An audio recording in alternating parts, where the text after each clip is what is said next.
I'm almost tired of hearing how good the Braves are and how they're easily going to win the NL East. This team's really good. This team has every potential of winning the NL East.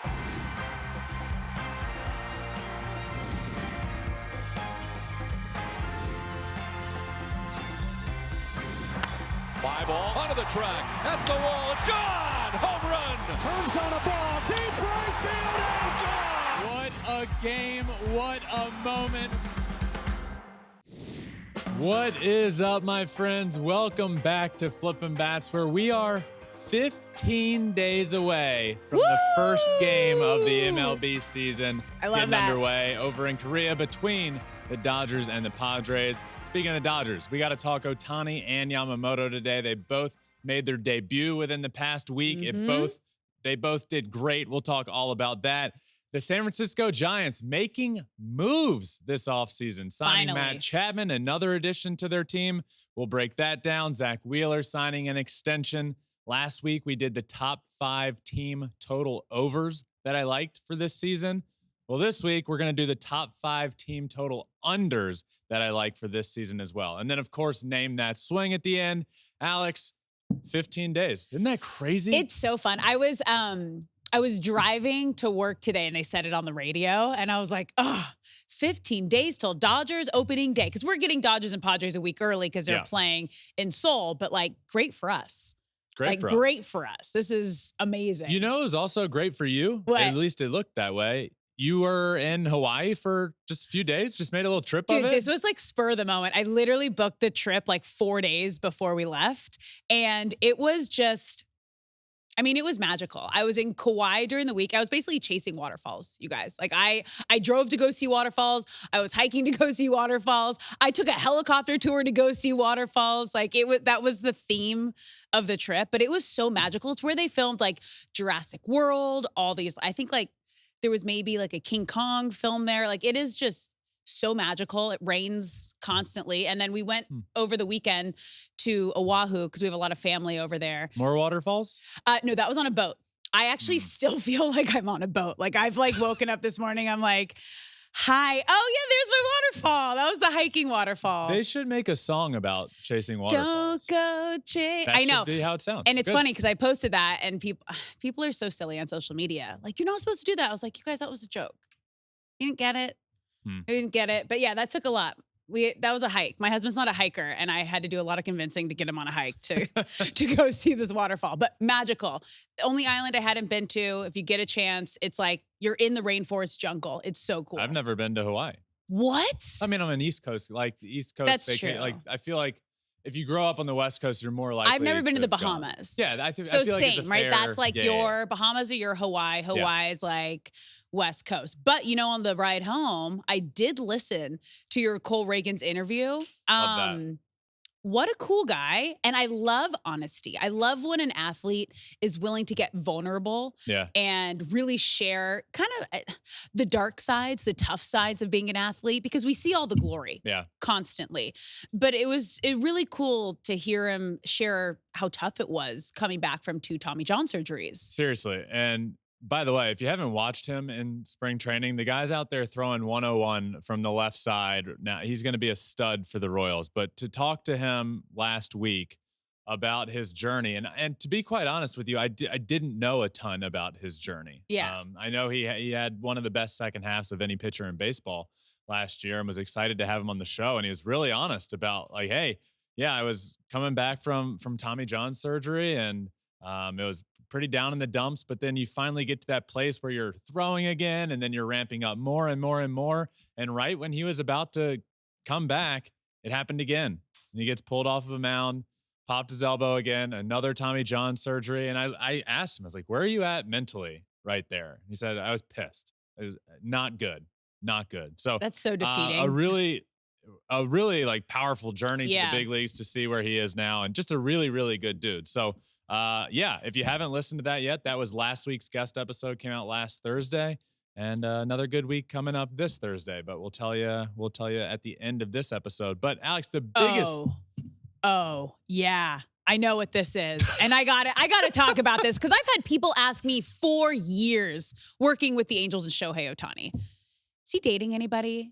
is Ohtani like, does he have a girlfriend? Is he with anybody? No one knew anything. And then all of a sudden, this week, he announced he is married in like a way you would announce like, oh, I'm going to a new team. I'm moving to a new team. It was like a written statement with Decoy's picture at the bottom. And the best part about this, nobody's known. Nobody knew anything. Like, you got to respect the privacy and how he's been able to hide this from an entire country, right? He is the biggest thing out of Japan right now. Yeah. And he's kept this quiet, not only from the media, but the entire country of Japan. Because I went down a deep creep and I could not find a photo of this woman or man, whoever he's married to. But like, I could not find. He said woman. Woman. Okay. I could not find a photo. They asked about her and he said, I don't know. Okay. She's just a normal Japanese woman. That was nothing your new wife, well, whenever they got married, nothing more flattering and heartwarming than being called a normal Japanese woman. There you go. Okay. Yeah. But yeah, the answer to your point when everybody's like, does he have a girlfriend or not? The answer was always Ohtani's married to the game. Yes. And constantly. Literally, they asked Mike Trout about it the day this all came out. And Mike Trout literally said, I didn't even know he had a girlfriend. No one His exact knew. quote. I think everyone was surprised. I didn't even know he had a girlfriend. But mad respect for keeping your love life private when you are the biggest face and biggest thing in baseball and in your country. So it's kind of crazy. Yeah. That's kind of crazy. He got a dog and he got a wife this year. And he made his Dodgers debut this week, which he did absolutely incredible during spring training. Like we knew he would, right? He picked up right where he left off. He's going to have a hell of a year. Yeah, It's going to be insane to watch this Dodgers lineup. But Shohei, in his debut, for what it's worth, hit a homer in his first game, 1 for 3 with a homer, I believe. But since then, he's only heated up. He's 5 for 7 with a triple, a homer, and 5 RBIs. And if you're not great at math, that's great. He's hitting 714 with a 2.206 OPS, a homer, 5 RBIs, 2 walks in only 3 games played. And who was worried? Like, oh, is he going to be just as good? Second elbow surgery, the non-Tommy John surgery. Like, he's going to be not only fine, he is going to exceed all of our expectations now that he's just focusing on hitting. And we're seeing that. That worry comes more on the pitching side. Well, of things when he comes back. But you're right. Like, I think this should help. Anytime you worry and are concerned about Shohei, just temper it. Like he's a unicorn and comes back stronger than ever. He is. Speaking of his fellow countryman, love it, Yoshinobu Yamamoto, and his debut was filthy. Yeah. This guy is disgusting. I've loved watching his bullpens. I watched him pitch in Japan, but to see him on the mound in spring training in his first outing, he's nervous. They were the away team. They showed him in the dugout ahead of the game, like during the top of the first, and he couldn't sit down. Through 2 innings, struck out 3 guys, gave up 1 hit. But I mean, you can see, if you're watching and not just listening, you can see it. You can see the video in the wall. He's so interesting. His mechanics are unbelievable and just very, very unique. And he absolutely dominated. He was up to 96 with a fastball, 91 with his splitter. It's just, he's going to be a problem. And if anybody was ever asking the question of how can you give over $300 million to a guy that's never thrown a pitch in the big leagues? And I sat here and said, you just know. You can tell based off of spin rate. You can tell based off of work ethic. You just know.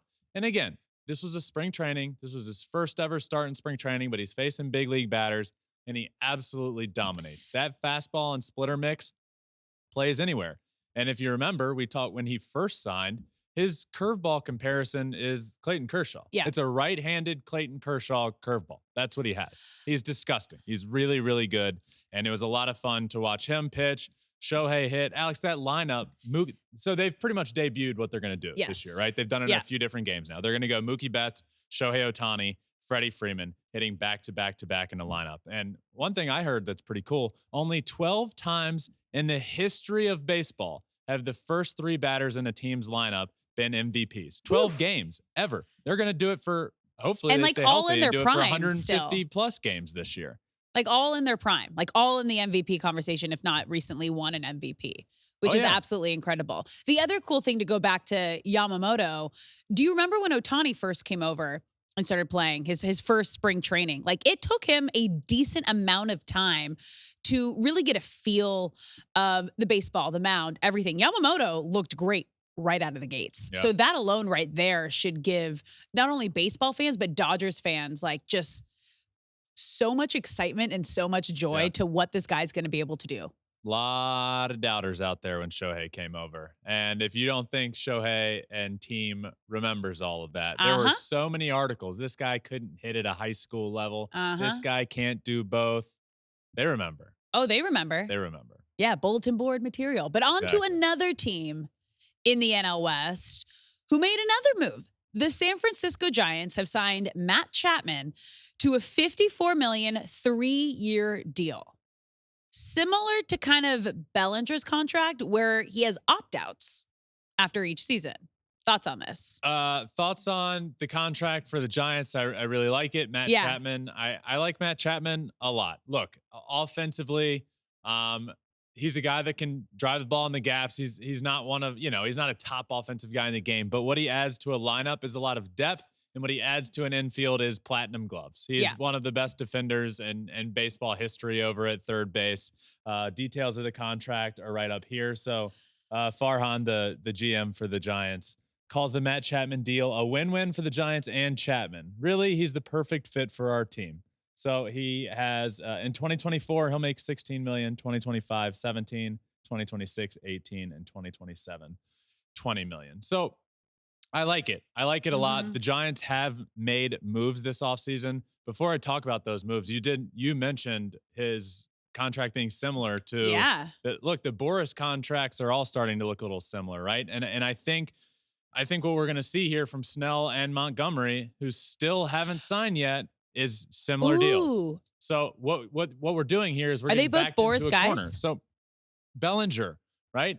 Bellinger, the same thing, has those opt-outs early on. Matt Chapman, guess what? A few years ago, he was getting offered $150 million from the Oakland A's to sign an extension, but Scott Boras doesn't do that. And it's always worked out well for Scott Boras. But right now, it ain't looking so hot for him. It's kind of all backfiring against him. So now you have a client that all these years later is signing a 3-year deal for $54 million.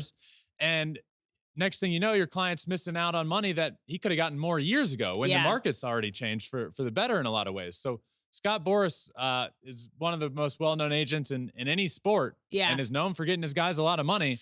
But right now, it seems like he's backed into a corner with all of his clients, and I would not be surprised at all if in the next however long it's going to take for next week or weeks for Snell or Montgomery to sign, I would look for the same sort of thing, because the same thing happened with Chapman that happened with Bellinger. He wanted a longer-term deal. Belly wanted a longer-term deal, wanted a lot more money. Guess what? We'll do a high AAV for less years and just give us those opt-outs in there so we can try it all again in free agency if he goes off. So look out for that with Snell and Montgomery. So they're both Boras guys. Yeah. Interesting. So very interesting. Giants. Yeah. Potential lineup. Awesome offseason. I really, really like what they've done. They added Jung-Hoo Lee, who was a big pickup for them. They added Jordan Hicks, who's going to be a starter. Jorge Soler, a lot of pop in the middle of that lineup. Matt Chapman, Robbie Ray, who's hopefully going to pitch in the second half of the year, and Tom Murphy for some catching depth. So here's a potential 2024 San Francisco Giants lineup. If you're watching, obviously right here in the wall. If you're listening, well, if you were watching, you could see it in the wall. But here it is. So watch. Jung-Hoo Lee leading off. Thairo Estrada batting second. Lamont Wade Jr., Jorge Soler, Michael Conforto, Matt Chapman, Mike Yastrzemski, Patrick Bailey, Marco Luciano. So improvement for sure. They deserve a ton of credit for all the additions and the changing of their lineup for sure. So obviously they're in a tough division, right? When you look at the NL West with the Dodgers offseason, we were just talking about one of the craziest rosters, especially top 3 MVPs. Padres roster, D-backs were just in the World Series. When you look at this Giants lineup right now that we just showed in the wall, did they do enough additions, new guys, to be a playoff team this year? So, this lineup is vastly improved, in my opinion. Okay. And this is a team that won 79 games last year. So they went 79 and 83. Now, with all of these additions, and they went out and had themselves a really, really good offseason, I am ready to say that the San Francisco Giants are not going to make the playoffs. Yeah, no. It ain't happening. And you No. know why? You know why? It's not because I don't look, do I love this lineup? I don't love it. It is vastly improved from that 79 win year they had last year. But the problem for me is the rotation. Am I going to their projected rotation right now involves Logan Webb. Great. Kyle Harrison, Jordan Hicks, who it almost feels like an experiment with Jordan Hicks being a starting pitcher. And then you got like Keaton Wynn, like where do you there's not a lot of depth here. So Robbie Ray, that guy that I mentioned, who I love he's a friend of the pod. He's a former Cy Young winner, but when he was healthy with the Mariners, he wasn't great. He wasn't in that Cy Young form. And now he's dealing with all these injuries. So when he does come back, what Robbie Ray are you going to get? Probably not one that's going to propel you to the playoffs. So this rotation it ain't it for me. It's not. And I like the lineup, but they desperately need, if you want to talk about how can they make the playoffs, it's rotation depth. And guess who's out there? There's a Blake Snell and there's a Jordan Montgomery, but their GM came out and said that they're not looking. They're probably not going to add another marquee free agent starter. And this team is not a playoff team with this rotation unless they add one of those guys. Why would you say that when you know you desperately need like another ace and you have a current like Cy Young winner and a World Series champ available? You just worked with their agent, with Boris, to get Chapman. So it's an easy phone call to figure out how to get one of these guys in the building. Yeah, it's probably like, I ain't dealing with this guy again. We're done. Oh, okay. Maybe it didn't work out. But seriously, like I'm with you. How do you not go and improve your team that much in a lineup that is especially pitching? It's at least going to be a serviceable lineup. You got Jorge Soler, Matt Chapman later down. You could have Matt Chapman batting 6th. That's some good depth in your lineup. But there's a clear issue with this team. Yep. It's very glaringly obvious. They don't have the starting pitching to compete as it sits right now. They just don't. Add Snell or Montgomery, it's a different conversation. If you add Snell, I might even say this is a playoff team. If you add Montgomery, I'd say you're going to have a good chance, but I don't see it right now at all with this rotation. And a team that was 79 and 83 last year, I don't see them flipping that completely and they're not going to win the division. You're not winning the NL West. So you're going to need to get in as a wild card team, which means you're going to need to be better than let's say the Braves win the East. You're going to need to be better than the Phillies. You're going to need to be better than the Padres, better than in the NL Central, Cubs, Reds, Cardinals. I don't see it with that rotation. I don't see it. But the craziest thing when you look at it last year, right? Okay, Giants had 79 wins, but the D-backs only had 84 wins. So they only had 5 more wins. They ended up being a wild card and making it to the World Series. So it's, when you think about like, oh, we were 5 wins away or 6 wins away from potentially being a wild card team and getting in, that's what an ace pitcher can get you. That's the difference of 5 or 6 to 10 wins, is having a guy like that. Yeah. That's the name in your of the rotation. Game. That's the name of the game in baseball. That's what it is. Get in. Get in. And then have the right recipe. And they have Logan Webb. You were 6 wins away. You have Logan Webb, who's good.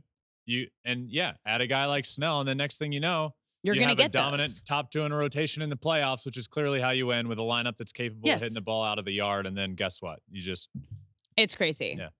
Yeah. Well, people got paid this week. So let's talk about another ace, because the Phillies paid Zack Wheeler $126 million over 3 years, the highest AAV for an extension in Major League Baseball history. Yeah, good Give for it him. up. Give it up. So Zack Wheeler he's still on his current contract for this coming year. Mm-hmm. This deal starts the following year. So an extension that is worth 3 years, $126 million, $42 million AAV, the highest in history for an extension. And it's crazy because he's 34 years old, which is about to turn 34, which is at the back end of a pitcher's career, unless it's your brother and is thriving at 40. Rare. But it's, I mean, this is pretty incredible. But the Phillies needed it. This is their World Series window. They both needed it for each other if they want to get there. They now have their 2 aces. They have their 2 superstars. This needed to be done for the Phillies to kind of get over that playoff hump, you know? Yeah, this is Yes, and they paid for it. Third largest AAV in history for a pitcher. So forget extension talk. In the history of AAV, third largest for a pitcher in history. You got Justin and Max tied at the top for $43.3 million. Zack Wheeler comes in now right behind that at $42 million. But look, what you're paying for with Zack Wheeler is his playoff dominance. Yeah. That's what makes him so good, is how good he is in the playoffs. And like you said, look, I'm almost tired of hearing, and look, I grew up a massive Braves fan. I like the Braves. Like they're a really good team. I'm almost tired of hearing how good the Braves are and how they're easily going to win the NL East. This team's really good. This team has every potential of winning the NL East. Every bit. And I'm not like, yes, the Braves are going to be a playoff team. And the Braves, if I had to pick an NL East winner right now, I'm taking the Atlanta Braves. But this team has the makings of a World Series. They have superstars. They have depth in a rotation. They have nasty arms coming out of the bullpen. I still think they could add there, but that I digress.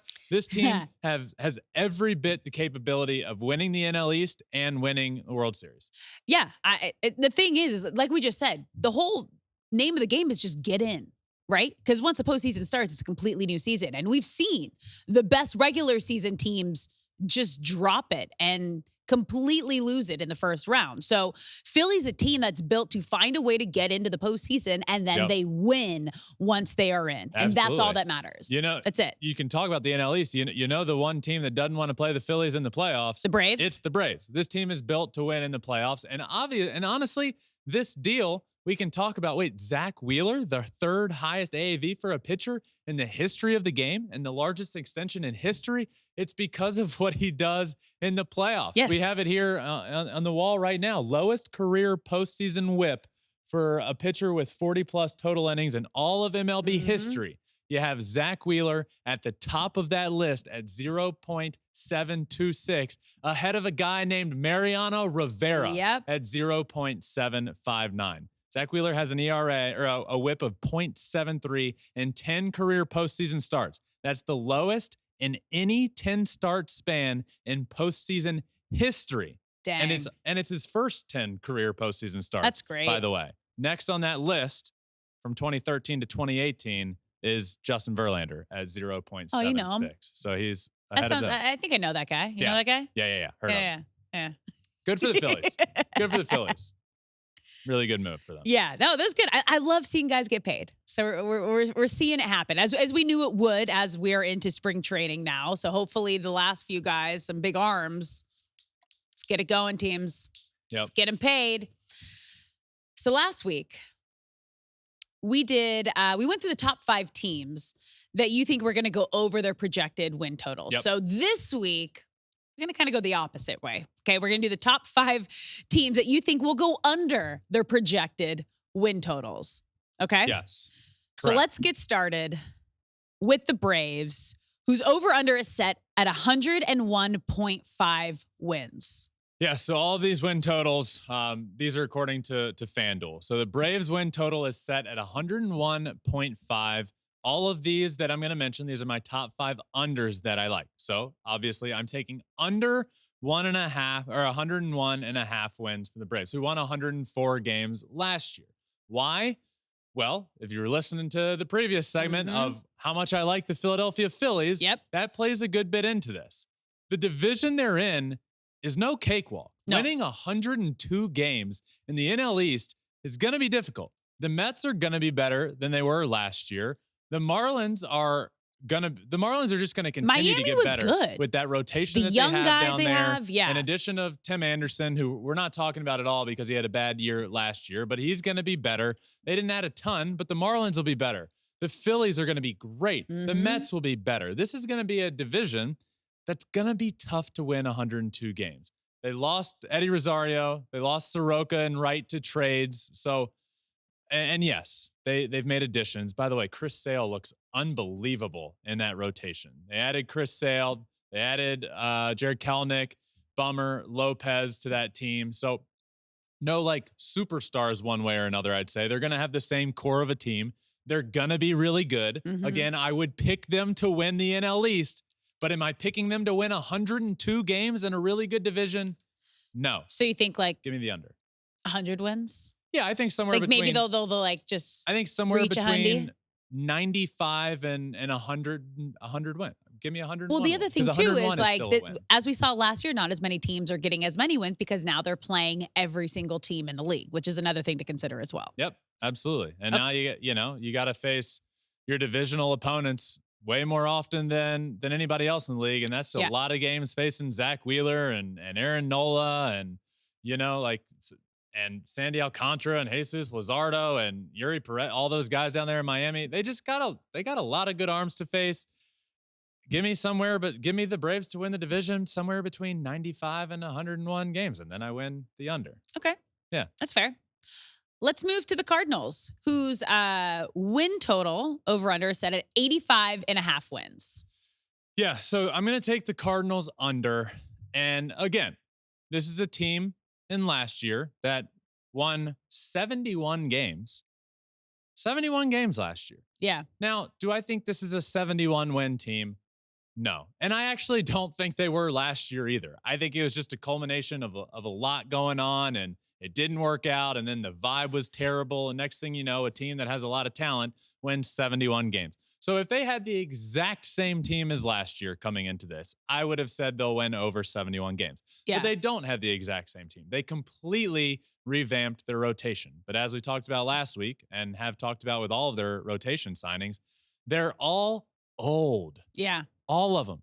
Literally, we record on Mondays. Monday, Sonny Gray comes out of the game due to a hamstring issue. And he's the prized possession in that rotation. Brutal. So you already got some, and look, there's nothing, I don't think it's serious, and I'm hopeful he's ready for opening day. But still, you're dealing with an old rotation, and there's probably going to be injuries that come about. So the notable additions for them, Sonny Gray, Lance Lynn. Your guy. So some other additions into that rotation, but I just don't know if it's enough in a division that I'm not super high on the Cardinals. I like their lineup. I think they have the best lineup in the Central. I don't think their rotation is going to be good again this year. I don't think their pitching is going to be good enough. They're the favorites to win that division. I don't think they should be. I think it should be the Reds. Are they?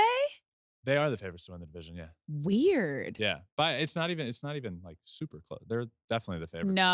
No. But then you have everybody's improved. No, I think it should be. Yeah, that's what we talked about last week. Yeah, then the Cubs have better That's what I'm odds saying. than the That's Reds. crazy. So every team in that division is really improved. I think the Reds win the division. Yeah. I think the Cubs have a chance to win the division. Yeah. The Cardinals certainly do, but I think the rest of the division is good. The Pirates, by the way, improved. So wins aren't going to be as easy as it has been to come by in the Central. I'm not going to say it's one of the best divisions out there, but the wins are going to be harder to come by. I'm going to go under 85.5 wins. I don't think the Cardinals win the division, and I think those new, young, up-and-coming teams like the Reds and like the Cubs are going to give them everything they can handle and more. Okay. Let's move to the AL East and a team that will be bearing it all in the new baseball documentary. The Boston Red Sox, and their win total is set at 79.5 wins. You're taking the under. Yeah, I'm going to go under 79.5. This team won 78 games last year. And all we've talked about all offseason is how miserable of an offseason it's been. Yeah. They haven't done any, and again, I say this every time. This is no discredit to Lucas Giolito. I like Lucas Giolito a lot as a person and as a player.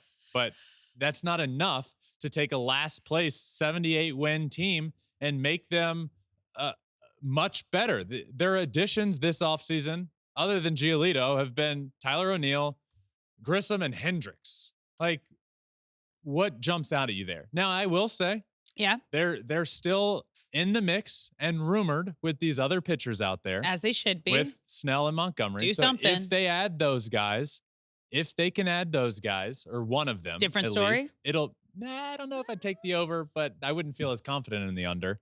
I mean, it's 79.5. They won 78 last season. If they get one of those guys, I'd maybe switch and take the over. Yeah. Well, think with an ace. How many wins do you get with an ace? You're going to add on, like, if you could pick up a guy like that, that's it. I would say like 5 to 10 wins. That's just a tough game to play. Like, it's really tough to say. So is gambling, though. This guy, all of gambling is. That adds that many. Yeah. So, look, they haven't done anything. They haven't done enough. I'm going to go under with the Boston Red Sox. It's really a shame to say. You're the Boston Red Sox. And by the way, a big part of this, it's the vibe. It's Yeah. the vibe that the players have. It's the vibe at Fenway is going to be different this year. That's a big part of the Boston Red Sox is Fenway Park is a tough place to go play. The fans are right on top of you. They're loud. It's Red Sox Nation. Red Sox Nation right now is pissed. As they should They be. are pissed at the organization. As they should be. You got your third baseman, your star third baseman pissed off saying, hey, we know I can't control it. We know what we need. It's pretty obvious, but we're not doing it. The vibe is already bad. It's going to be bad vibes this year. It's going to be. And in a division where you're already not going to win a ton of games, I'm taking the under of 79.5 wins. And the only way I would ever take the over is if they add Blake Snell. And I don't think that's happening. Jordan Montgomery ain't enough after how this offseason has been to make me change my mind here. It's not. I hope we get like the frustration and the real behind the scenes like vibe of the players in this documentary. Me too. Like just make it real, right? Yeah. Okay. Back to the NL East, okay? Nationals. Over under 66.5 wins. Last season they had 71. Yeah, they had 71 last year. They're not a good team. There's not a ton to say here. Yeah. There actually are some young, exciting guys that are performing well in spring training that I'm excited about their future. Yeah. But their offseason additions, Nick Senzel, Joey Gallo, Jesse Winker, Davies. Yeah. And their losses don't really matter. The additions and losses aren't the reason. It's not moving the needle. Aren't the reason that I'm moving the needle here. Yeah. They're going to go under 66.5 wins because the Nationals, unfortunately, stink. Well, this next team is even worse. Let's talk about the hot mess that is the Oakland A's, who won 50 games last year, and their over-under set at 57.5 wins. 57.5 wins is an absolutely absurd win total that FanDuel threw out there. And I'm taking it, baby. I'm going under. They ain't winning 57. All in on the under. They ain't winning 58 games. Look, no. This team is the definition of a shit show. Yeah, hot mess. They don't even know where they're going to be playing in the future. They don't even know who's going to be on the roster. They don't know what city they're going to be in 5 years, much less where they're going to play over the course of the next 4 years. They're not going to have a home stadium. They don't have players that want to go there. You want to talk about vibes? These vibes are about as bad as you can get in baseball history. The Oakland A's 2024 season is going to be a nightmare. And so is their 2025 season, their 2026 season, and their 2027 season. It's going to be awful. I'm not going over 57.5 wins. I wouldn't dare touch that. No. There's going to be no fans in the stands. There's going to be no players making hardly any money.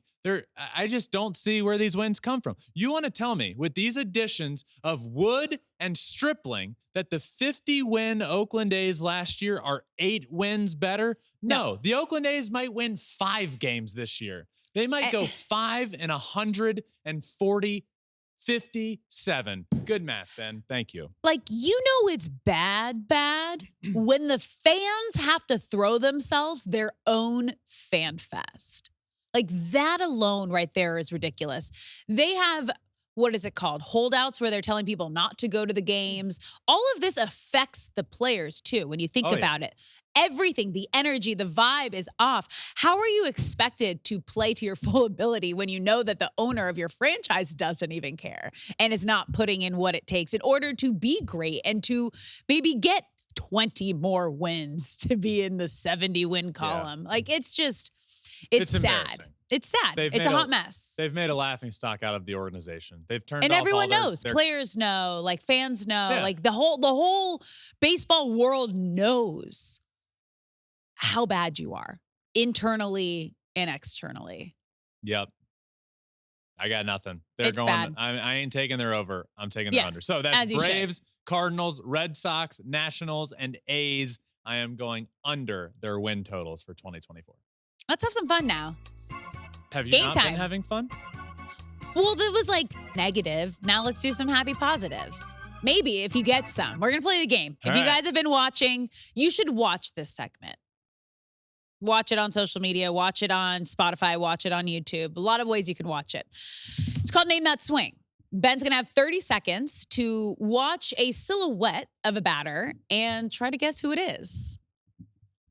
trying to reposition my I was mic. like, are you having a hard time No, over I'm there, trying, buddy? because I know I need to look over the here. look so on I'm your just kinda face was pulling my- straight concern. I was like, what is he doing? Yeah, just adjusting the Okay, microphone. we got 30 seconds on the clock. Okay. Let's get our first batter up. Oh boy. Okay. You're getting that's crowd. Alex Bregman. Yeah, done. What? Under 5 seconds. That's my good friend Alex Bregman. Yep. Okay. That's a homie. Yeah. Very, very. Is it the foot? It's the tight little bat waggle up here, the follow foot? through. No. Okay. It was not the foot. Not for the me. foot. But All maybe the foot for you. All right. Fine. All right, 1 for 1. Easy. Okay, 30 seconds back on the clock. Let's get batter number 2 up. Ooh. High hands. Wee. One-handed follow through. Wee.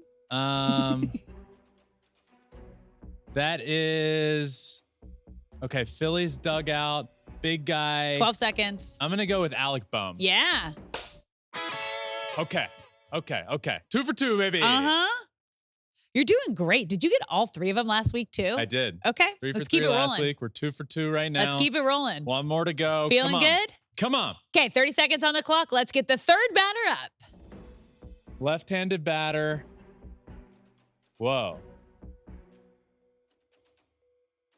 Whoa, that's funky. Yeah, that is funky. Short little lefty swing here. Little tight. What's happening here? I don't even know. I can't see what team it's on. Dang it. I don't know. Joey Wendell. Oh. Yeah. I feel No? like he changed his Did you swing. see it? Now that you know, can you see it or no? You wouldn't have gotten it. I think Okay, he you changed stumped his him. swing more or less. Good job, producer Taylor. I He's played got against ya. Joey Wendell. I think he definitely. Gotcha. I think that's a little. Not that this does anybody Gotcha. any good, but I do It's a think he short changed- little swing I think right he there. changed his hand positioning. But even the full swing, it just looks like it's short. Like, You know, boom. again, that was a tough one because they cut it off right before I could see the Rays dugout. And then there's no Rays fans in the stands at Fenway. There's no Rays fans There's in the stands blue. at the Trop. So Yeah, really, that's- there's that's going to be none hard. at Fenway. Yeah. Okay, 2 for 3. Yeah, 2 not for bad. 3. In the positive. Okay, not bad. Good job. Not Fun bad. stuff. All right, another good show. That was fun. Alex, we got another good guest coming on Thursday. Tell me who. You know who I'm a big fan of this year? Who? They're a team. They're in the NL Central. They're really young. They're really exciting. It's the Cincinnati Reds. Yeah. And we got Jonathan India coming on Thursday to talk all about the Reds, how good they're going to be, how fun it is watching that rotation do their thing in spring training. That's going to be a really, really fun episode. So make sure you listen to that one on Thursday. Again, as Alex mentioned earlier, Cole Reagan's was last week. So if you haven't, go check that one out now. But that does it for this one. 15 days away 15 from days away. opening day. Yeah. 15 days Woo! from opening day. Let's go. The pre-opening day. No, it's opening day. I It think- might not be in the States, but it's opening day.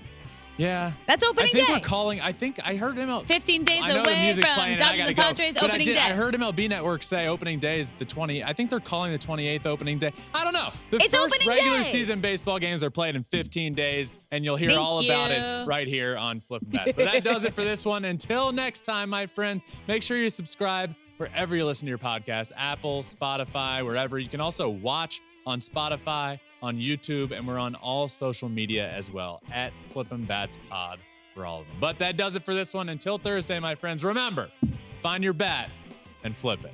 Hey.